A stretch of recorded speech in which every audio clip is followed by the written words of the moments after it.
What is going on, guys? It's MrAeroHD here, and we are, let's just fix this. We are back here with another episode of Ask Aero. This is probably going to be uploaded at a stupidly late time, like 3 in the morning Eastern time. I haven't done this in a while, and I really want to, I'm just signing into everything. I really want to get this out of the way because I keep forgetting. And if I don't upload Ask Aero, I'm never going to upload any videos throughout the week. So hopefully, minus Let's Plays, because I haven't had time, and I probably won't have time to do those until I move. However, when I don't have internet, when I move, I'll be able to knock out like the whole game, which is nice. But I still haven't done my questions from Atlanta, so hopefully we're going to have a couple of these. Will you play... Will you make a... you know what? Let's move that over there. Will you make a series with Kerbal Space Program? I tried playing other games on this channel that weren't racing related, and they never worked. So I'm sure there's a couple games that you guys would probably watch. Like I'm sure like stuff like Goat Simulator and Prop Hunt would be popular. But I vowed to make this never take it away from racing and driving. You know, like Grand Theft Auto is probably the farthest I would go away from racing, because that's just not fair to you guys. That's why you came here. So no Kerbal. That in the game doesn't really interest me. It's fun to watch. It's like spin tires for me. It's like spin tires and Euro Truck. It's fun to watch, but I can't see myself playing it. Please do Battlefield 4 video, seeing as you have it for Xbox One. Again, I'm not even huge into Battlefield. I do have it, but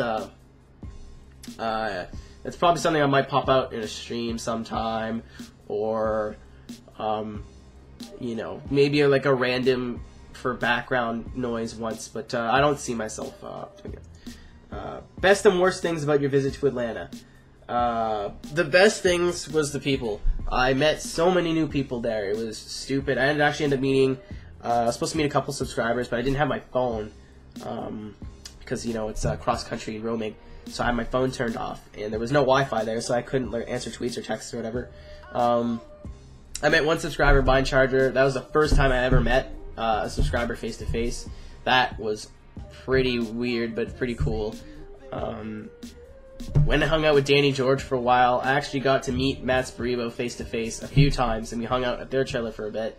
That was amazing. But meeting all my friends online from the first time, Bryant, Nick Whiskey Wallace, Randall, Devin, and everyone that came with them. I'm sure I'm forgetting people. Fuck. Yes. So it was something I've always wanted to do, is meet people I met online, and verify that, yeah, they are my friends. And it's super awkward at first, but honestly, there's a reason that I'm friends with those guys, and I have been friends with those guys for a long time. Now it's just that's time to meet my West Coast guys, and then we're all set up.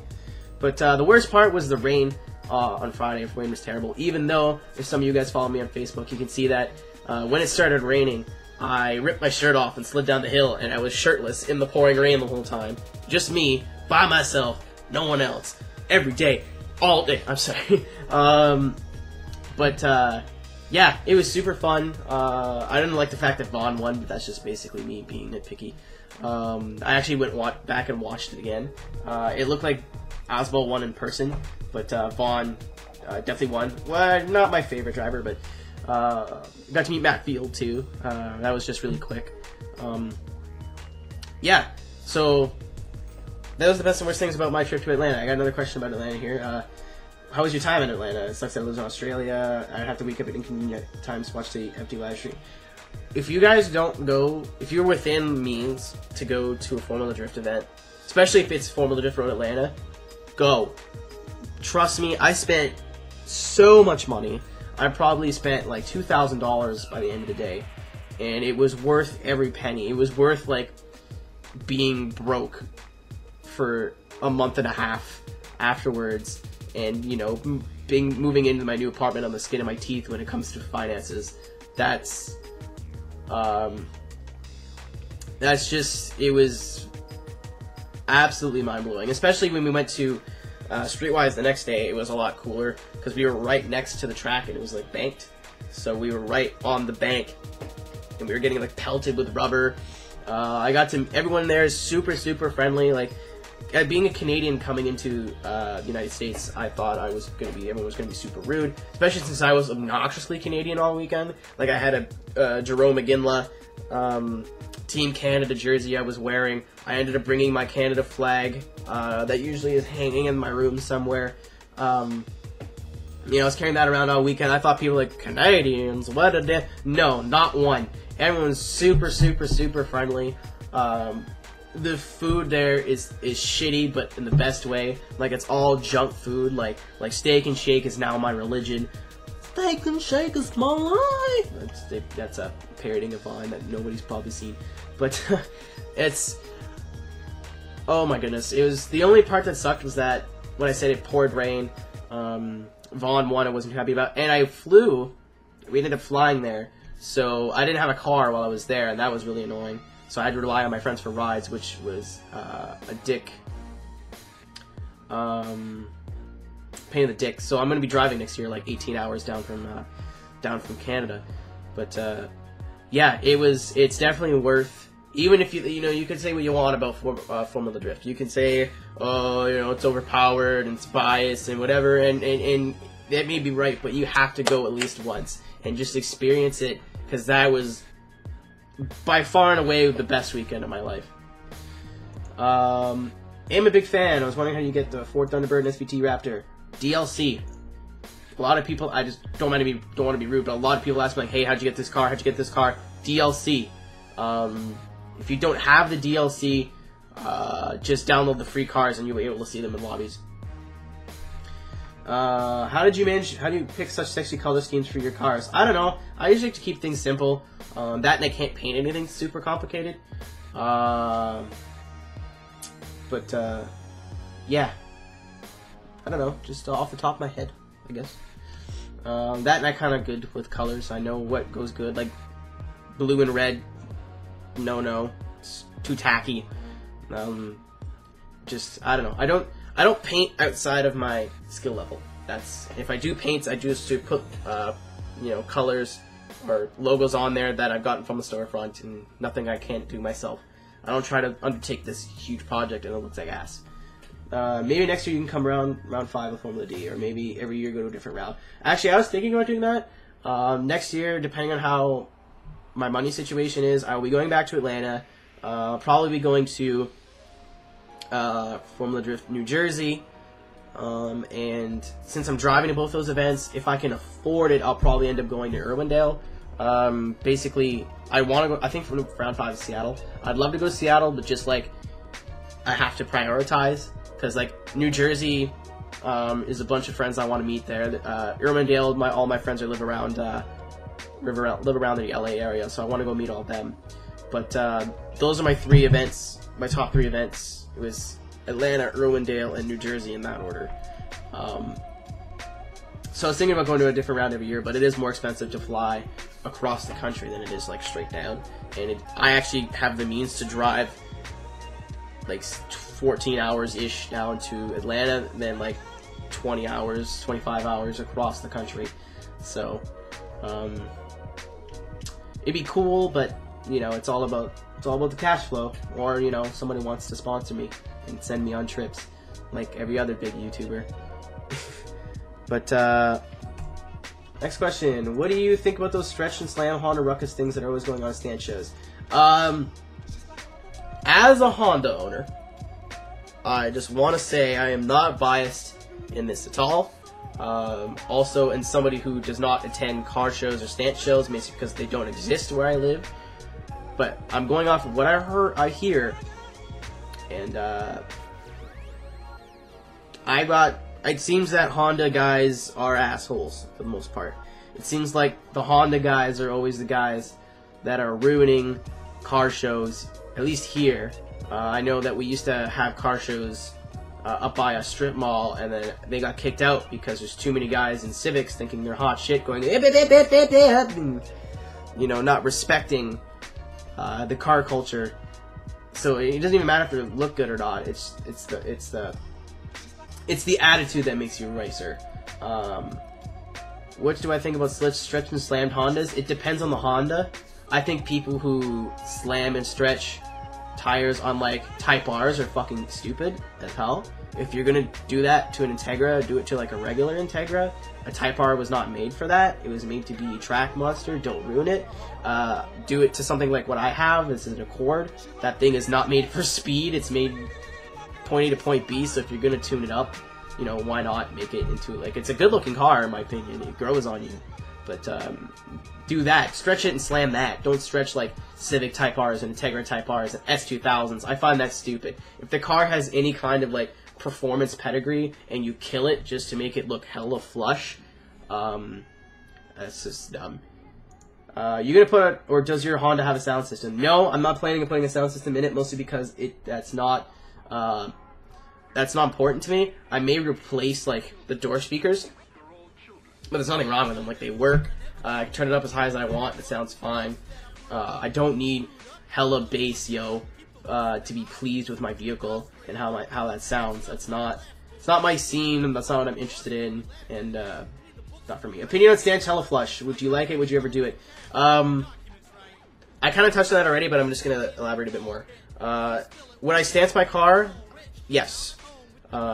Basically because it's an Accord, and that's what it's for. But like, people who stance, like, I saw a stance MR2 on Instagram today. Why would you do that?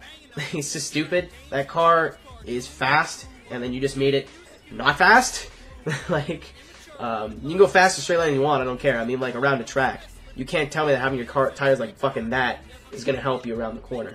Also, there's like an acceptable amount of stance and hella flush. I mean, like, I do like a bit of rear negative camber on the front rear wheels, but when I find like too much on the rear, you can go as fucking cambered on the front as you want for me, and it doesn't look weird. But well, of course, there's gonna be limits. But like, for the most part, anything above like that on the rear wheels just looks weird to me for some reason. And like anything excessive, camber, no matter how it makes the car look, to me is just dumb. I don't like that. If it's looks clean and it's not like, and yes, I do like the stance hella flush, but again, it depends on the car, and to each their own. You know, some people might hate it altogether. Some people might think everything needs to be stanced, hella flush, yo. But that's your opinion. You ask me mine. That's what. But would I do it to my car? Yes. I don't think I'd camber it out, but I would definitely bring it down. It's already pretty low, but I'd bring it down a bit more and get some nicer wheels for it. That's the plan. But don't have any money. This is kind of long, so I'm trying to just chop it up a little bit. I'll throw suggestions for you for videos. What not to do in Forza 5 drifting, how to drift high-powered cars, how to drift low-powered cars, reverse entry techniques. A lot of people send me video ideas, and I mean, I don't really do them because I don't have time, or I don't know how to flesh out the idea properly.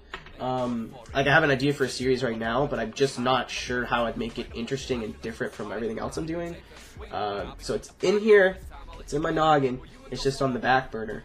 But as for that, that's something that, like, you can cram into, like, a how to drift series, and then just, like, have different topics, throughout, throughout the whole series.